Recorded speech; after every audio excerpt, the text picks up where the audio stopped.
and gentlemen, welcome to the Tapped Out Wrestling Podcast. I'm, of course, Nick McDaniel, and as always, I am joined by Bubba Myron. Another great week to be here, folks. I am happy that we can do this every week, and we wish you the best. How is everybody else's week going, folks? I think I'm okay right now. Yeah, man. It's good. A lot of stuff going on. Something I actually wanted to talk about non-wrestling, because both of us are really into college football. But here's the funny thing. If you're an audio listener over on the podcast, this is why we suggest that you subscribe to us on YouTube. I actually dropped a video about this that would have aired. We're recording this on Tuesday.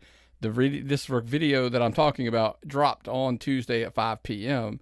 So, of course, if you were on our YouTube channel at Tapped Out Wrestling Podcast and you were subscribed, you would have already had that video. But, hey, look, if you're also a premium member, by the way, behind the paywall, you get other extras and things like that as well. And you've probably noticed, Myron, I've dropped a few things. I dropped a Wakanda Forever review from our buddy MB Mooney. Yes. There's a Willow. He reviewed Willow, the Disney Plus series. A lot of that stuff's coming as well. Lewis is the Impact stuff. I've been dropping that on our YouTube channel. So listen, if you're an audio listener, totally get it. We have lots of fans on Spotify and all that, all those places. But YouTube, there's a lot more stuff there that's other than just this wrestling podcast.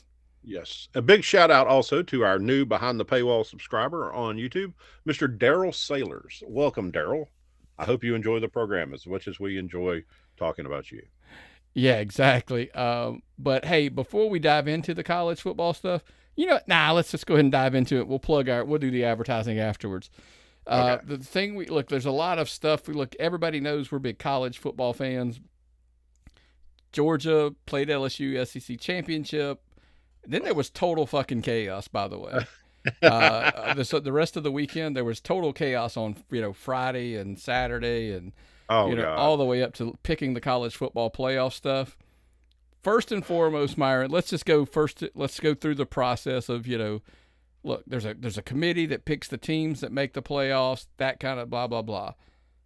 Georgia, Michigan, TCU, and Ohio State are your four teams. Did they get it right? Yes or no? No. Who did not belong? No. TCU, that should have been Alabama. Why? Why would you even remotely say that? That makes no sense. Because Alabama plays a harder schedule than TCU does. A 2-loss Alabama is much more potent of an offense and a defense than a 1-loss TCU, who lost in their own conference game, for Christ's sake. Bama didn't even make theirs.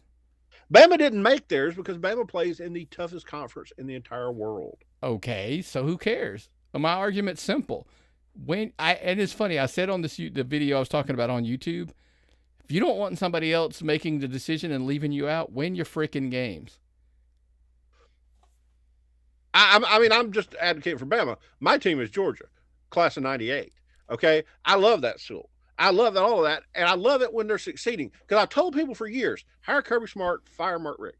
And they're like, no, Mark Richt's a great coach. As soon as we hire Kirby Smart, things work out, we're going to have 2 national championships in a row. By the way, I disagree with that. You disagree? Yes, let's backpedal it. We'll get there. First and foremost, TCU 100% deserves to be in the playoff. It's Ohio State's the one that I have the problem with being in the playoffs. The problem is everybody by default went to they all have their flaws. Ohio State got their teeth kicked in by Michigan. Bama wants their argument. You can't sell me that you belong in over Tennessee when Tennessee beat you. South Carolina kicked the crap out of Tennessee, so that's my beef with putting in them. I just say to hell with Tennessee. I got no use for them. They got no business in there at all. I don't like Ohio State mainly because living here in Atlanta, half the people I know as football fans are Ohio State fans. There are like 10 times as many Ohio State fans as Tech fans. Explain that to me. Look, I agree with you.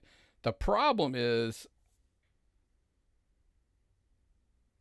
if you were going to put Ohio State in, and you were going to have TCU fall, I probably would have flipped them. But they didn't want the rematch. They didn't want Michigan, Ohio State in the semifinals. So be it. listen, as far as Bama goes, to hell with Alabama. They didn't belong in because of the 2 losses. And here's the blunt truth. TCU going in, here's why I like it. If they get their teeth kicked in by Michigan, we don't have to listen to it next year. Fair enough. Ohio State, in my opinion, they have a ring, but for the most part, when they go in, they get their teeth kicked in. Here's the problem, folks, and everybody knows, like, I'm a Georgia fan. Why am I so skeptical? And I think this is Michigan's year. I think Michigan's the team that stacks up extremely well with Georgia. By the way, Ohio State has nothing to lose in the game versus Georgia. They can throw, and by the way, they can throw the ball. That's what worries me. That LSU game exposed that the UGA could be thrown on. And Ohio State does that very well. I'd still rather play Ohio State than Alabama, to be honest. Oh, no, 100%. I agree with you on that. Yeah, I agree with you. I'd rather play. I mean, I wanted Alabama to be in the playoffs, but I wouldn't want to play them because Alabama is an SEC powerhouse, and I think the SEC is the strongest conference in the whole country. If we didn't destroy ourselves and beat each other, there would be nobody else. It would be all 4 teams would be SEC every year. It's just the truth. They're the most powerful conference in the country. Now, I agree with that statement, but my argument is, listen, there are divisions in pro football. Like this year, there's 3. You could make that argument about the AFC West. You could make that about the NFC East this year, which, God, I would have never thought you would say that about the Eagles. The Falcons are in NFC East, No, right? no. The Giants, the Cowboys, the Eagles, and the Commanders. That's your East. 3 of those teams look like they may make the playoffs this year. Wow. So, we'll see. Time will tell. But are you still playing fantasy football? I am. How are you doing? I had a very, very slow start to the season. I am coming on a little bit stronger. But this week it was a sweet, sweet love revenge. I handed Mr. Dylan Frymire, Sunny Days, I handed him a loss. And man, it was close, by the way. We came down to the end of the game and I got some I'm not gonna lie to you, it was I was sweating it towards the end, but Chris Godwin, love you, buddy. Got me them yards right at the end of the game just to sneak out that win. So so you're saying there's a chance at that national, at my fantasy championship. So we'll see. Time will tell. Actually, speaking of like champions and all such, I do want to ask you real brief. There's been a lot of stink about the Deion Sanders, Coach Prime leaving Jackson State, going to Colorado. It's a little bit of a mess. This was a massive conversation prior to the show, folks. There were some details I needed explained to me because Nick is an absolute rule book when it comes to things like this. He remembers all this stuff. Coach Prime, Deion Sanders, set out to elevate Jacksonville State's program. Jackson State, but yeah. Jackson State, sorry. I apologize for Jackson State's program. And bring it up and help HBCUs, right? Did he not do that? He did. Did he not elevate Jackson State's perception in the football world? People were watching. So he did that. Dude, he got game day there. Yes. Who's ever done that? Yeah. Okay. Deion elevated their program, and he's probably going to actually help more young black football players that follow him to Colorado and get to play in a bigger program and get more money down the road because of him. Deion is a smart man. I don't think he would do anything to hurt HBCUs, even if it benefit him. I think he's benefiting everybody with this. The reason I'm so open to it, I have the vibe for, if you've listened, there's been videos out there of his conversation with his players there in Jackson State there and in Colorado. He just comes off as super transparent, fully out, honest, and hey, this is what it's going to be. This is how it's going to be. And I don't think he's ever hid anything. And again, I did do a video that kind of addressed this slightly, where I talked about like how I used to feel bad for players when coaches left, because then if they transferred, they had to sit out a year, and there were all these different rules. Well, now with the transfer portal and there's their NIL, and these guys can get paid, like. Maybe I'm wrong, but I just don't feel bad anymore because they can just leave just as easy. And like we talked about, there's players that are going to follow him, right to Colorado and play. So with NIL, these people are going to be able to get paid to play college football. Sure. So that's what you're talking about. Sure. They're going to get promotions from dealerships, boosters. It doesn't just have to be Nike, right? It can be anyone. Oh, yeah. I mean, it's like you get your name, image, and likeness. If somebody uses, like, hey, come in and I'm going to buy a bunch of jerseys. Would you autograph them? And then I'm going to sell them. And, they can do that. I mean, it's something that simple. Okay. Remember the Georgia running back? His mother's trailer didn't have a damn roof on it. So he did an autograph signing. And they busted him on. Was it Todd Gurley? I thought it was No Sean. No, it was Gurley. No, I think Gurley. I think okay, so yeah.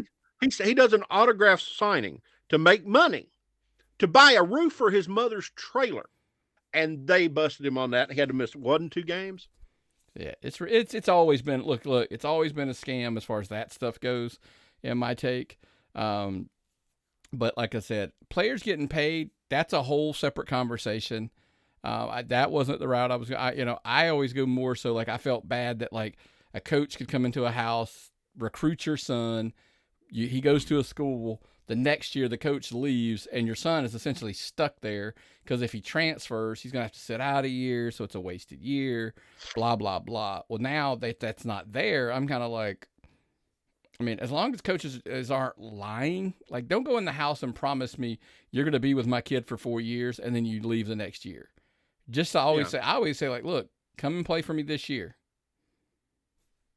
Look, I'm not saying if I leave, I'll take your kid with me if it goes. That's the thing. Now a coach can say, if I leave, the kid comes with me. Yeah.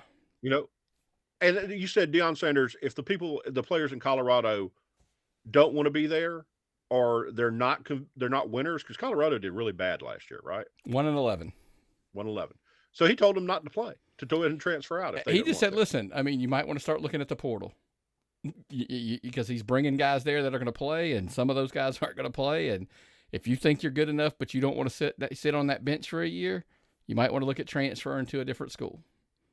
That's about as honest and as transparent as it gets. So how could you complain about somebody with that kind of honesty and transparency when he comes a coach? I think it was the best move for Deion. I think it was the best move for Colorado, and I can't see Jackson State suffering because of this. I think they're going to put a good coach in place. I think they're going to be okay. Listen, they elevated the facilities there with him there. They did a lot of good stuff to that program. Hopefully, they'll just keep the momentum going. Now, the thing is that maybe Deion goes to Colorado and makes strides for that program. Well, here's the question. Why is Deion coaching? Does he have to work? Does he need the money? I don't know. That's a good question. How about he just wants to lead men? Okay, we got something there. He wants the recognition, whatever. He's doing good things for college football. Mm-hmm. I can't see why anybody now. If you're a Jackson State loyal, maybe, but guys, this I think is a good thing for college football. God, what a long. By the way, you want my take on this one? What's that? Colorado's the stepping stone to Florida State. I think Deion ends up at Florida State at some point. Isn't Florida State's coach not on good terms, or he's not doing very well? He played college ball there. Deion played college ball. Oh, I know that. That's why he's going to end up there. And yes, they thought they were going to have a good season. Turned out, I just think that eventually that's the long game, and I think even Deion knows climb the ladder. It was Jackson State, Colorado. There may be a stop in between. I doubt it, but there may be a step in between. Another school in a couple years. I don't know that Florida State holds off that long, but anyway. Oh, that's man, all. that's a You good know, one. it's something a little different. We don't dive in a lot about football all the time. We hope you enjoyed it and we share that. But I also want to take a second to share with all of our listeners a little message from our friends over at Athletic Greens. You're going to need a smaller cabinet because now you can take all those supplements you're taking or not taking and replace them with this. AG1 by Athletic Greens brings 75 vitamins, minerals, whole food sourced ingredients, probiotics, and adaptogens together in one place. It might just be the most comprehensive and convenient nutritional regimen on the planet. Immunity supporting, recovery enhancing, digestion improving, energy lifting. Made to the strictest quality standards. Made in New Zealand. Made for just about everybody. Well, all right, brother. Well, man, look, that's enough of the college football talk. There's a little bit of stuff to talk about in the wrestling world, so let's kind of dive right into that. Back to wrestling. One of my favorite heels as a kid, one of the people who understands wrestling on a level I think transcends most people currently living or active, William Regal. How did he get this contract? How is he going back, just leaving and going back to WWE? Well, look, first of all, let's go. That's the rumor. It's all but confirmed. Wink, wink, whatever. It's been confirmed. Yeah, I mean, Meltzer said so it's got to be true, right?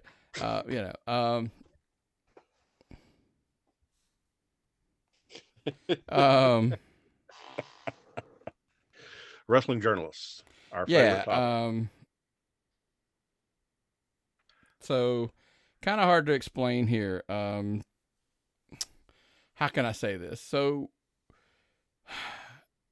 let's go all under the assumption he's going to be there after the new year, like everything says. Yes. Then we're going to say, like, how did he get out of his contract? Well, the rumor is that he had an out if Triple H ever got in charge, right? That he could go back. Like a special doomsday clause. He had an opt-out in his contract. Okay, right on. And then, it's funny, prior to recording, you asked me, like, why in the world would Tony Khan sign that contract? Or why would he agree to that? Here's the messed up part. If my timeline is correct in my brain, which it might not be, but I think it is, Vince was in charge when Regal was let go, and he signed with AEW.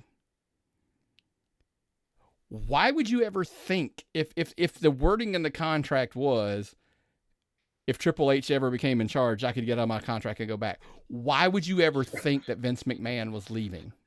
No chance. That's what you got.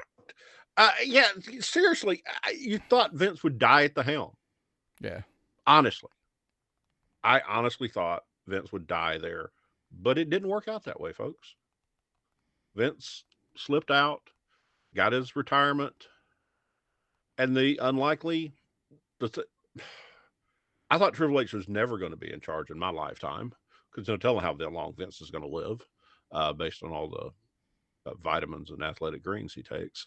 But God, that's a weird contract. But again, you get to sign William Regal, who's probably got one of the better brains in wrestling, who built WWE's developmental program. He been in charge of NXT for forever. So yeah, I guess there's a good valid reason to sign this guy. Why not? Go ahead and book the guy. There was every reason to. There was no reason not to. It was a total, like you said, a total win-win. But now it's a WWE win, because he was smart enough to have that foresight into putting it in there. He's going to go back. He's going to go back and look. Is he going to be on air character with? Here's my only question I asked. Sean's done a pretty good job down in NXT. Oh yeah, he has actually. Do you turn it back over to Regal, or do you turn it into? I mean, that's a heck of a team with Sean and Regal and Road Dogg and a lot of those down there. Legitimate third brand. I hope they never go there. I'm in the minority that NXT is a developmental brand, and it should be that. That's what it should be. I like NXT. You don't really see bad NXT shows. Their premium live events are always terrific, and you get to hear him go War Games again. I mean, I know we heard him at the last War Games, but that was borrowed. I'm stoked at William Regal coming back. I think it means great things for the company. Him and Triple H and Shawn are like the three horsemen of the apocalypse. And Road Dogg, man, this could be a big deal. It could be. It could be. So hopefully, that's a big story, obviously, with everything going on. We did have somebody reach out, and, by the way, thanks for sending in the questions. We will bring back the mailbag. Should be back maybe next week, maybe. We're going to see. The holidays have gotten us all. We're doing some special stuff. Derwin, I did get your message about the War Games. I completely agree, by the way. You brought up the War Games. He talked about how much he enjoyed it and how awesome it was, and yes. I agree 100%. Yes. But we did want to talk about some of the biggest stories of 2022. Look, there's a couple of weeks left. There's no major pay-per-views. So could some major other things happen? Maybe. But for the big things, like, listen, somebody asked us what were some of the biggest stories that we felt like of 2022. And look, I'll let you start because you brought up the first one, which was WWE working with other promotions. How cool is that? The forbidden door is now a swinging door. Okay, you got Mickie James coming back at the Royal Rumble. How cool was that? Saw her at WrestleCade last weekend. Just her and her husband together are like, God, how about they get Nick Aldis? Oh God, that would be so cool. Aldis and Regal working together. But Mickie James coming back to the Rumble really popped me hard. I enjoyed that a lot. They're letting Shinsuke and Sheamus work in Pro Wrestling Noah. Sure. That's nuts. Carl Anderson is the never open weight title. It's one of those belts. Yeah, he's going back to New Japan to defend the title. Carl Anderson, big time in Japan. He's going to go back. Oh, man, that is so damn cool. That is so cool. This is like the equivalent of Hulk Hogan going over to wrestle for Inoki, if I'm not mistaken. Okay, this is a big deal. And it's a regular deal now. How insane is that? Well, you're going to have Evolve on the Peacock Network? Yeah, they're there. I mean, and like I said, they're part of the program. They're all there. So I just like that maybe, obviously, well, I shouldn't say maybe, obviously, with Triple H in charge, he seems to be kind of letting a little more fluid. We'll see if that grows into something further down the road for sure. The story I was jacked about was, look, I think it's going to spill over into next year as well. We've discussed this in the weeks past. Steve Austin returned to the ring at WrestleMania, had a match with Kevin Owens, who, by the way, was way better than we ever even remotely thought it had a chance of being. Yes. To the point now they're considering having him do another match at WrestleMania this year coming up. So why not? If you can go out there and do it, it's just going to draw more eyes. Why not do it again? Yeah.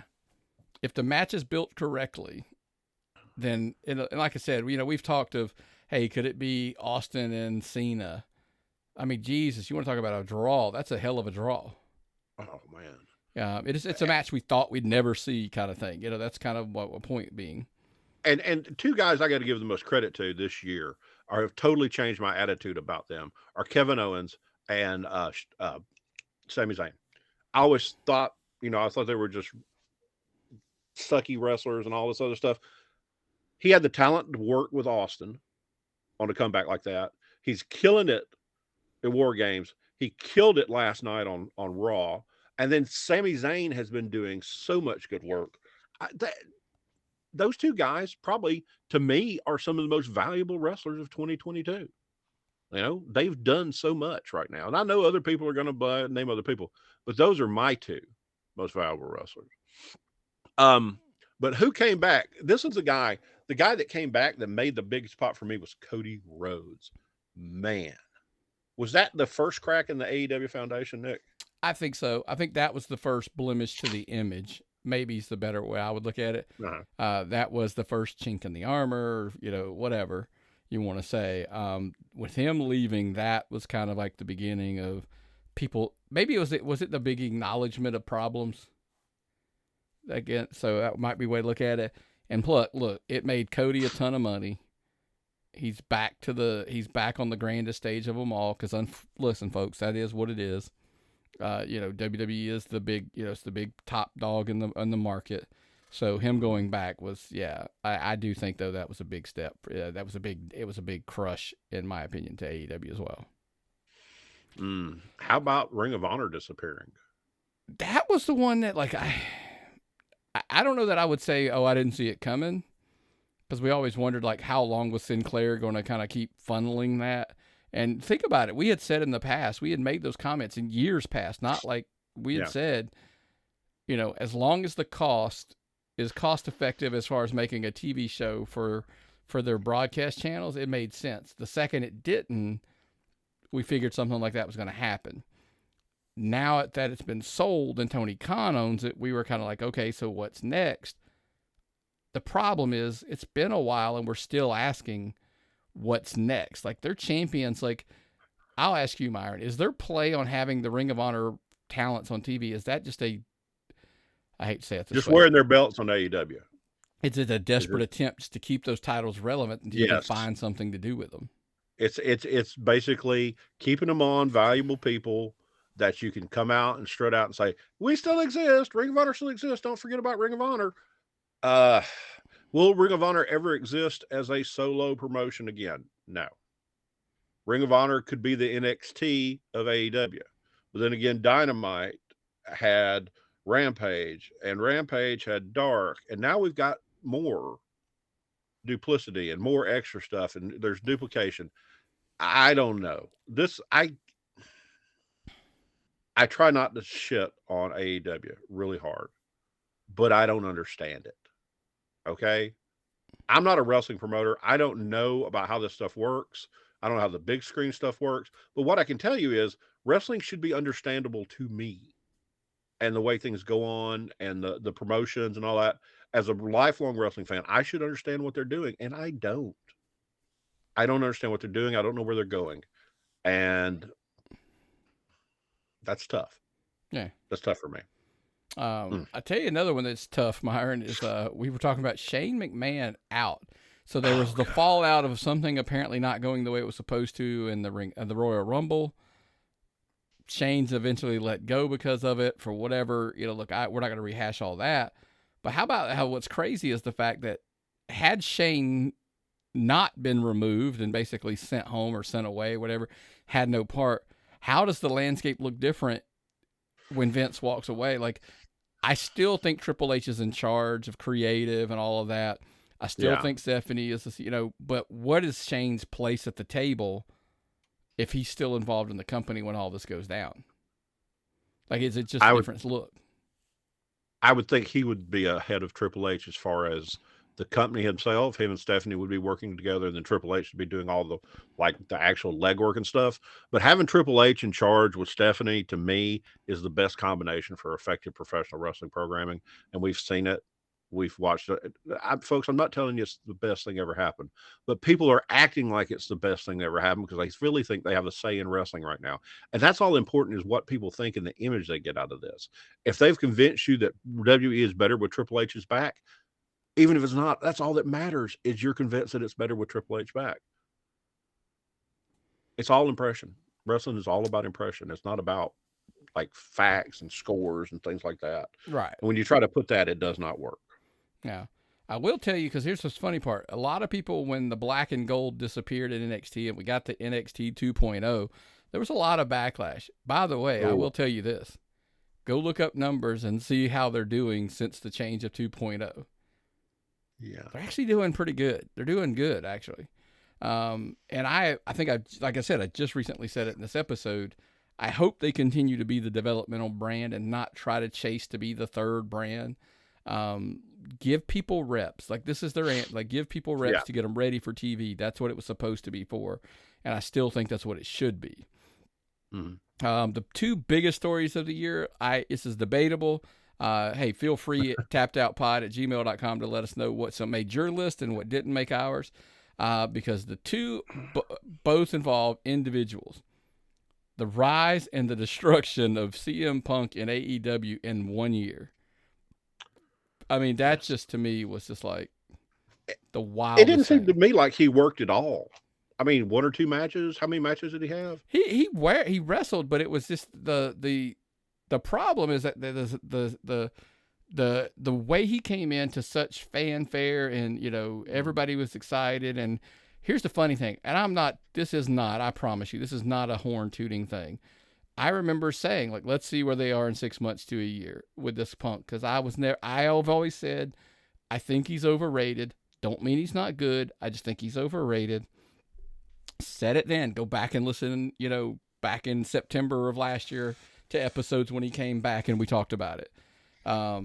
Here's the messed up part. The more stuff that comes out, he may not have been the one in the wrong in the situation, but that doesn't matter. Well, that's debatable. Yes. No, that's what I'm saying. Cause there's so many versions of the story. Who knows? But if he wasn't, like, because even those other Yahoos seem like they didn't act accordingly either. Well, the thing is, people automatically are going to blame Punk because Punk's such a miscreant. Punk is the malcontent. He's the person that's never happy, blah, blah, blah. There's his horrible thing in WWE. It never looks good for him. He's never on the good looking side of whatever history's involved. So I get it, maybe, but he shouldn't have come out and done that media scrum. Okay. Kayfabe. Let's keep this stuff kayfabe, folks. He did the media scrum. The guys decided to go beat his ass. Because it was like, come beat my ass or come in my dressing room. And they came to his dressing room. What do you expect to happen? But they're EVPs. They shouldn't have gone to his room. Like if they went in aggressively. Okay. Do you think Arn and Tully, if somebody just said to come back to my dressing room, wouldn't have gone back there and beat the hell out of them? Different time, different place. How many times? And this could slip into a whole different argument. Oh yeah. How many times do we say doesn't age well? Because we'll say by that argument, jokes that were said then are okay now, and we know that not be true. No, Same argument would be made here. Tully and Arn or the Road Warriors or Ming, whatever, would have walked into the locker room, whooped somebody's ass, and we now know, hey, you're not supposed to do that. Especially if you're an EVP of a company. One, I don't even think they're EVPs anymore. I don't know what the hell they are. They still are. Oh, they are? Yeah. Okay. And two, I'm going to get into this discussion about, kids these days, and then I'm going to start that shit, and it's going to be this. I had this in therapy. I had this conversation in therapy. I go to therapy, folks. I had a conversation in therapy about kids these days, and I am sounding like the oldest bastard on Facebook. You sent me that Clint Eastwood picture. Yeah. Okay. What was the name of that movie? It was so fucking good. Gran Torino. Gran Torino. Yes. I am trying not to be that guy. Every day I become more of that guy. I am more Bill Burr every day I grow older. Yeah. That's what I always say. It's tough, folks. It's tough. I don't understand half the shit the kids do these days. And that's bad for the kids. I'm referring to as the kids. So I don't understand what these EVP kids do. Yeah. I understand things based on what I've heard Jim Cornette talking about. I heard, Myron, you want to know how old you are? What's that? You're older than a lot of the coaches in the NFL right now. Oh, yeah. I don't doubt it at all. No, that was seriously. I was listening to a Bill Burr's podcast, and it's something he said, and I'm like, holy shit, he's right. He's like, I'm older than most coaches in the NFL now. That's how you know you're old. Oh, Jesus Christ. I look at like Don Shula, and Mike Ditka and think like, well, then I probably will find out Mike. You don't realize that there's a guy who's like 36 years old who's a head coach of a team. Oh, God, I've wasted my life. Anyways, last but not least, let's move on from the Punk. Obviously, look, I don't care what anybody says. Vince McMahon retiring and, being removed from power in the WWE is hands down easily got to be the biggest story of 2022. It's not even close. We have hashed it. I don't even know that there's a ton to go over, like the whys, because we've discussed that ad nauseum for weeks, and as that story progressed, but it has affected wrestling, like not WWE wrestling. Because think about it, something as Vince stepping away was just game, like it was just I hate to say life changing for the WWE, but it was literally game changer for WWE. Triple H being put in charge, they caught fire, caught momentum. That's what caused a lot of the damage in AEW. By the way, should I share my thoughts on that whole what I told you off air about that? I don't think the damn two promotions are that different than they were a year ago. It's perception. People have just you've been told so many times that this is what it is, that it now has become the truth. Well, we've had the equivalent of Jesus has come to the WWE now. They put Jesus in charge, so everything's fine. Yeah. Okay. And is it? Yeah, it is. Okay, I'm going to go ahead and tell you. But I think people are looking at it through a rose-colored glasses. Okay. People have said for years, well, if Triple H was in charge, it'd be great. If Triple H was in charge, it would be great. Now, it's going to be great when Triple H is in charge, but we were told that so many times, we don't have a choice but to believe it. Well, you want to know why? Because everybody wants to be right. You said it so often that if you watched it and it wasn't that much better, you were wrong all along. You were all wrong about Vince. My argument is this. Is the WWE better today than it was a year ago? Yes. Has it improved to the levels at which people overstate? No, it is not. They did not reinvent the wheel, and we did not go from here to here in quality of product. Is it better? Yes, but it might be this much, not this much. AEW is not this much worse than it was, although we're acting like the wheels have completely fallen off. Like, it was what it was. It was just hot, and it was the cool thing to be behind. So that's why it had so much momentum, and it was cooler and more fun to kick on the WWE and shit on it. So that's why we did that. So fans, like, we will ride that wave and just ride that momentum and just believe it to be true. You can be told enough something is true. You know, what's the old saying? Don't piss in the wind and tell me it's raining. Yeah. But eventually you'll believe something it. like that. Something like that. Anyway, damn, let's keep it moving. I wanted show. to ask you, because that led me to another topic that, well, somebody did ask us, what's your top 5 wrestlers of the year? By the way, folks, this is our this is totally subjective. This is not like there's no points, there's no scale. This ain't an award or a trophy. This is literally like who we think has had the. How about this? Is it who's had the best 2002? Is that a better way to say it? I think that's true. Yes, not the top 5 of 2002. The people who've had the top 5 people who've had the best 2002. Yeah, in our opinion, and have made strides in their career. Correct. These people we're going to talk about have totally turned their career in another direction and really made it big. Now, number 1, Bianca Belair has essentially been the champion since Mania, right? Or did she lose? Yeah. Hell, I can't remember. Remember she's been champion for so long at this point. Yeah, it's just swing your hair. That's all I remember. I just see her coming out there swinging her hair and showing her belt off. She's a great champion, and she's had a phenomenal year. Yes. Who's you got? Because I know you like the next one. Sami Zayn. Sami Zayn's had a phenomenal. I think he's reinvented his career. I think he went from annoying mid-carder to big-time talent, and he's put himself into this storyline that's the biggest storyline in WWE right now. And it looks like he's going to just turn this into the focal point of WWE. Sami Zayn is like right there, the linchpin of all this going on. I think it's going to be great. Myron, he went from having a spectacular match with Johnny Knoxville in a jackass style match, essentially at Mania, to he's now essentially a key cog, if not one of the most important pieces to the bold statement, the bloodline storyline angle, the best angle in pro wrestling right now. Yes. So there's my take. That's why you say he's had a hell of a year. Mm-hmm. My reaction would be, I get it. I think MJF is next on my list. Yes. Yes. He went from a guy who couldn't apparently get paid enough till the reign of terror is upon us, and he is your new AEW champion.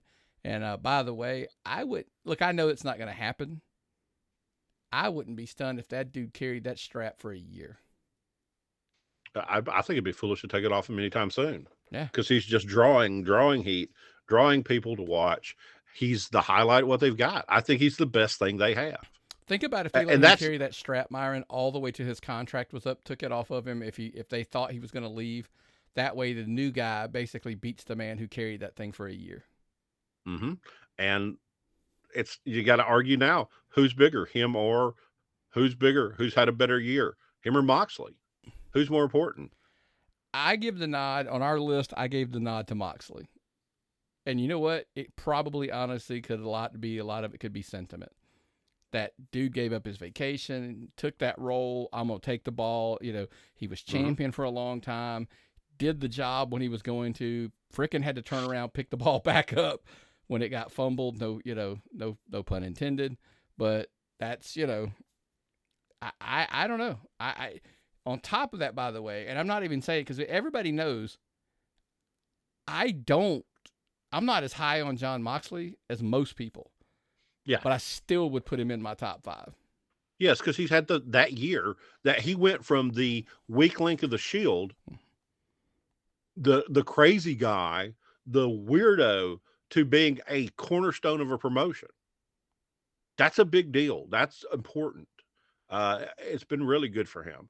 But the man, the number one performer in professional wrestling, the head of the table, Roman Reigns, has had the best year as far as character development, storyline development, wrestling, spotlight, everything has gone good for him. He was the most hated babyface ever. And now he is almost a likable heel. Yeah. I don't know who's booking this, but I don't think they could have done a better job. Yeah, no, and that's probably true. But I will tell you there is some pushback on another story that's starting to come out. Some people are talking about the Bray Wyatt story not progressing as fast as it should, or they would like for it to. And I just wanted to throw it out there. Like, this isn't a long conversation. I think it's fine. I like long-term storyline. I do think they need a little bit of, like, something peppered along the way.